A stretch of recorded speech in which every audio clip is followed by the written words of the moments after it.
Franck Ferrand raconte sur Radio Classique.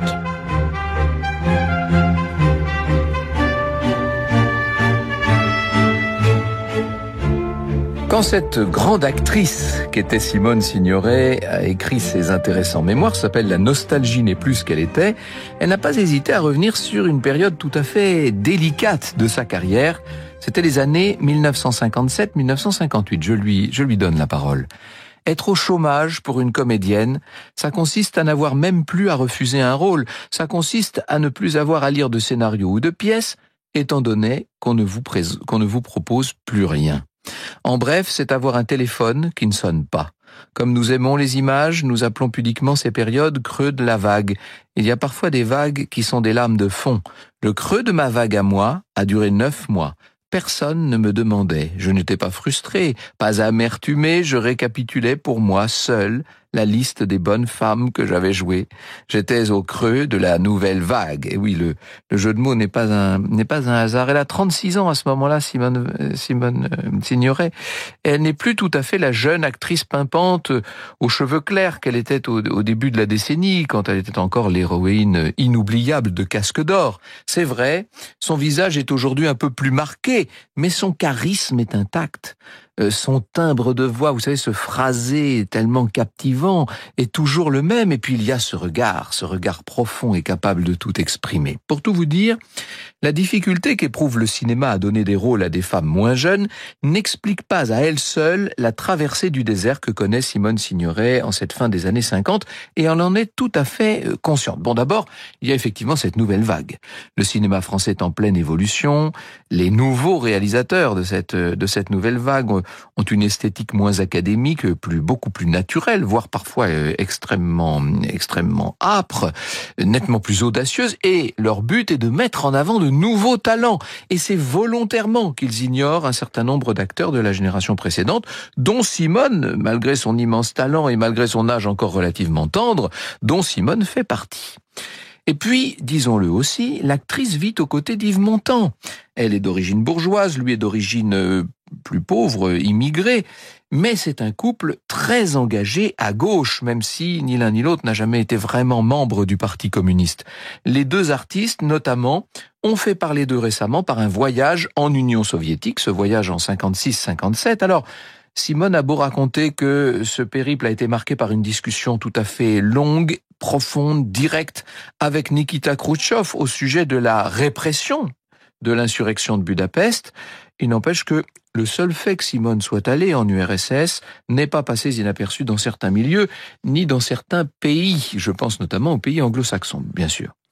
Du reste, si la comédienne se concentre comme ça sur d'autres priorités, c'est aussi parce qu'elle n'a pas de rôle à défendre. Il lui est déjà arrivé dans le passé de faire passer sa carrière au second plan quelque temps, en particulier pour être avec Yves Montand.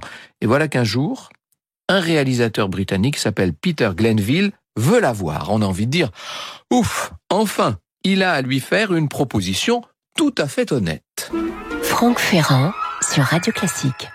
Alors très vite, le rendez-vous s'organise entre Simone, Peter Glenville et un producteur américain qui s'appelle Bill Glutz. Ils ont l'intention d'engager l'actrice pour un rôle de Française, qui doit être surtout séduisante. Le film qui est déjà en chantier s'appelle « Moi et le colonel ». Huguette Bouchardot. Oui, Huguette Bouchardot que vous connaissez sans doute comme pour son engagement politique, mais elle est aussi la biographe de Simone Signoret. Voilà ce qu'elle disait, Huguette Bouchardot. Simone leur précise qu'elle ne se sent guère indiquée pour ce genre de rôle. D'autant qu'elle sait d'avance que si le film doit se tourner à Hollywood, elle n'obtiendra jamais le visa nécessaire. Elle est interdite d'Amérique. Peter Glenville se récrie « McCarthy est mort !» Bill Glutz renchérit « Les persécutions dans le cinéma, ma chère, c'est du passé !» Lui-même se vante d'être un Américain libéral dont personne n'a jamais contesté les choix d'acteurs. Oui, peut-être, mais tout ça c'est quand même parler un peu vite car peu après, le producteur recule. Et Simone va conclure « McCarthy n'était pas mort, même si ses concitoyens le croyaient enterré ». Peter Glanville est assez dépité pour tout vous dire, mais il ne va pas abandonner en si bon chemin. Il a toujours dans l'esprit l'idée de faire tourner Simone. Et un petit peu plus tard, il va la recontacter pour un autre rôle, plus intéressant d'ailleurs, dans une adaptation d'un roman à succès qui s'appelle Room at the Top. Pour ce film, évidemment, là, il n'est pas question de retourner à Hollywood avec toutes les entraves politiques que ça suppose. Tout va se faire en Angleterre. C'est tellement plus simple d'aller outre-Manche. La curiosité de Simone est piquée. Elle promet de très vite lire le livre qu'on lui a donné et elle se dit qu'après tout, ce livre pourrait bien receler le rôle qu'elle attendait depuis longtemps. Franck Ferrand sur Radio Classique. Vous savez, quand vous êtes comédienne et qu'on vous envoie un livre dont on vous propose de faire l'adaptation au cinéma, évidemment, vous le lisez avec une acuité particulière, ce livre. Et elle s'est plongée littéralement dans sa lecture, Simone. Quand elle arrive à la fin, quand elle referme le livre, pour tout vous dire, elle est enchantée. Elle se souviendra de ça d'ailleurs. L'histoire de ce jeune arriviste issu de la classe ouvrière du nord de l'Angleterre, bien décidé à faire son chemin par n'importe quel moyen, était passionnante.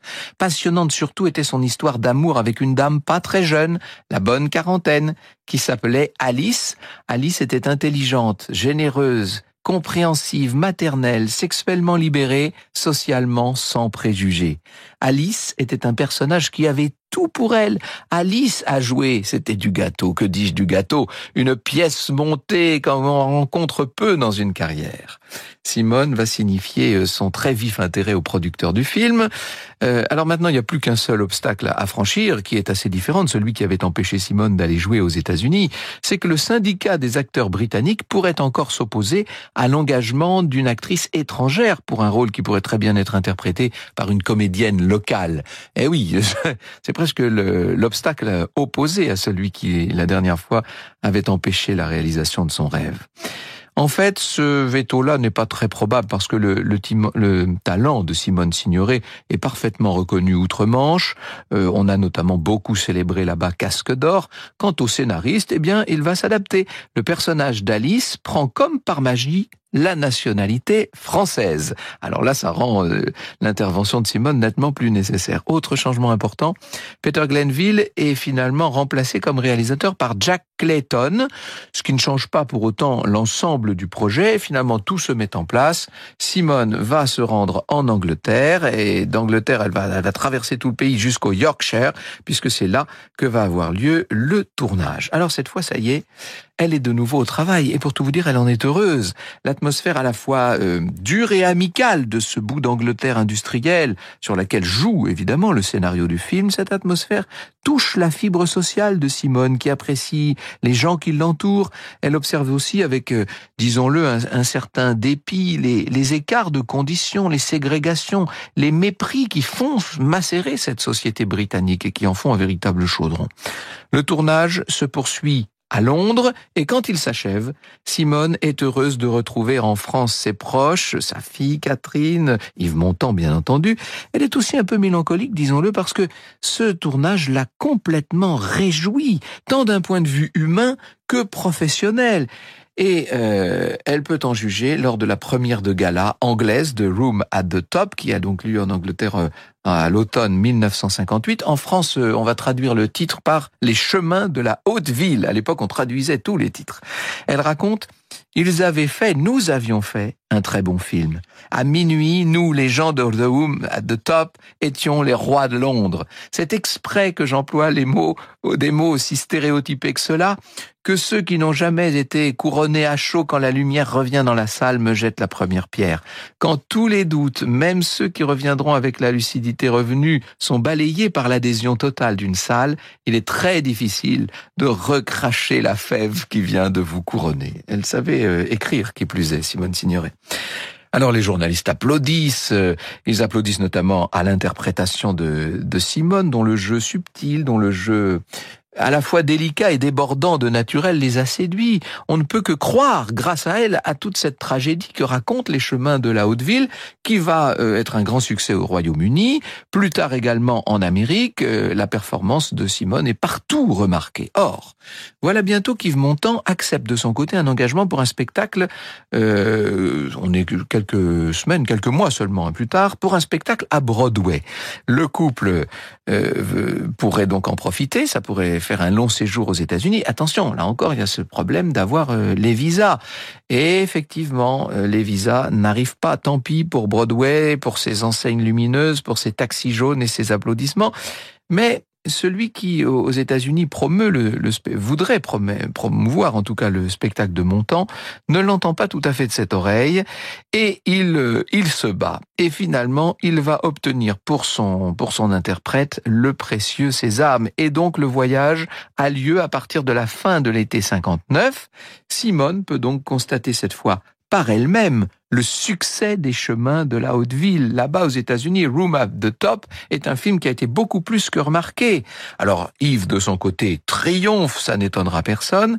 Et bientôt, on va lui proposer de tourner devant la caméra de George Cukor avec pour partenaire Marilyn Monroe. Autant dire que Yves Montand et Simone Signoret, en tout cas à ce stade-là, est le couple en train de conquérir l'Amérique. Franck Ferrand sur Radio Classique. Alors, Yves Montand a fait sa grande tournée, puis le couple va poser ses valises en Californie. Et là, le rêve continue, puisque Simone croise chaque jour Gary Cooper, Kirk Douglas, Judy Garland, vous imaginez.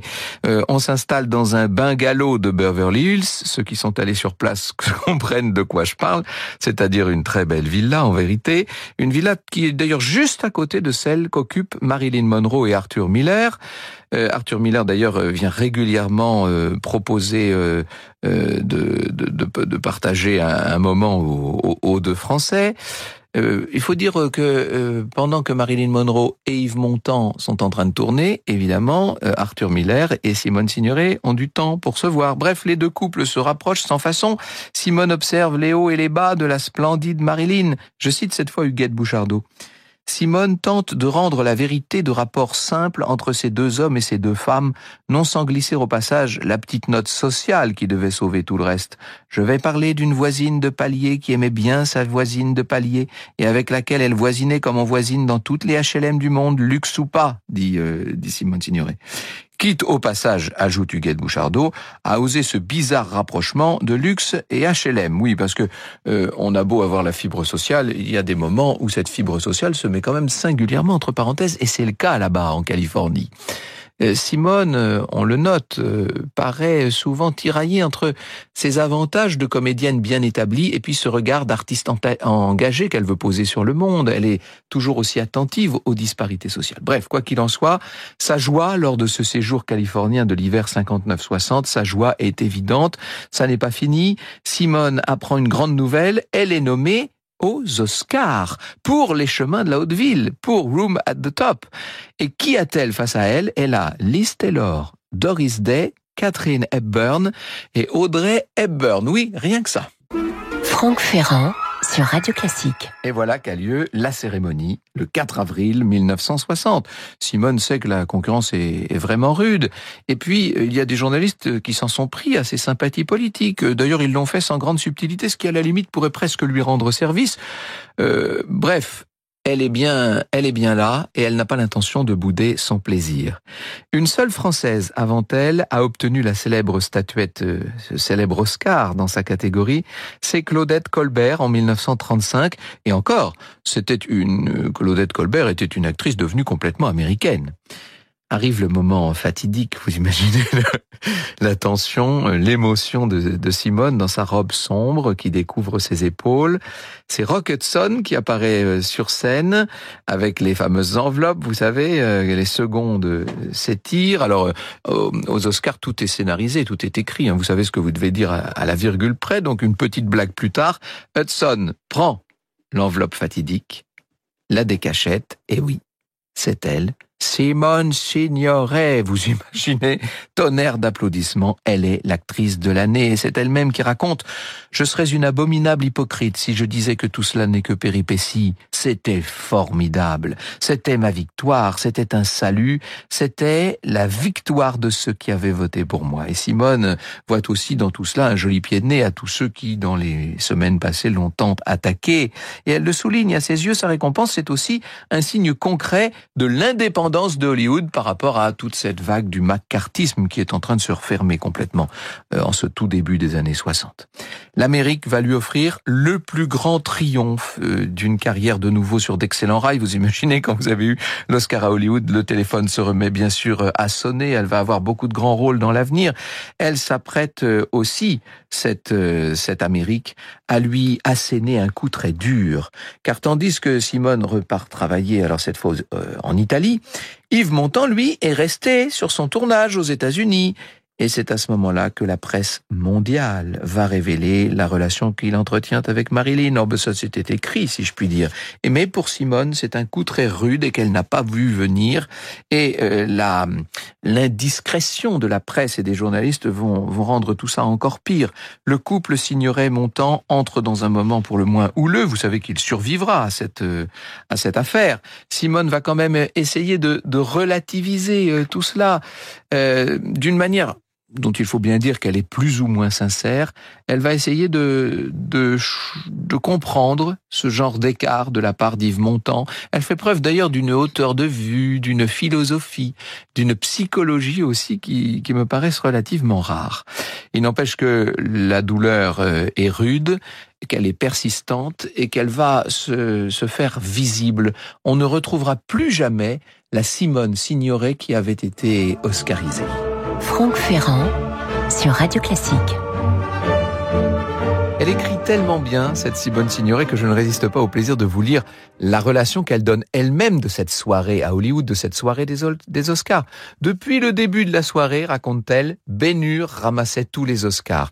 Pour les effets spéciaux, au début de la fête, on avait vu monter sur scène 3 accessoiristes qui, en tant qu'équipe, avaient tenu à ne pas se désolidariser. Ils avaient empoigné tous 3 la statuette et c'était très joli.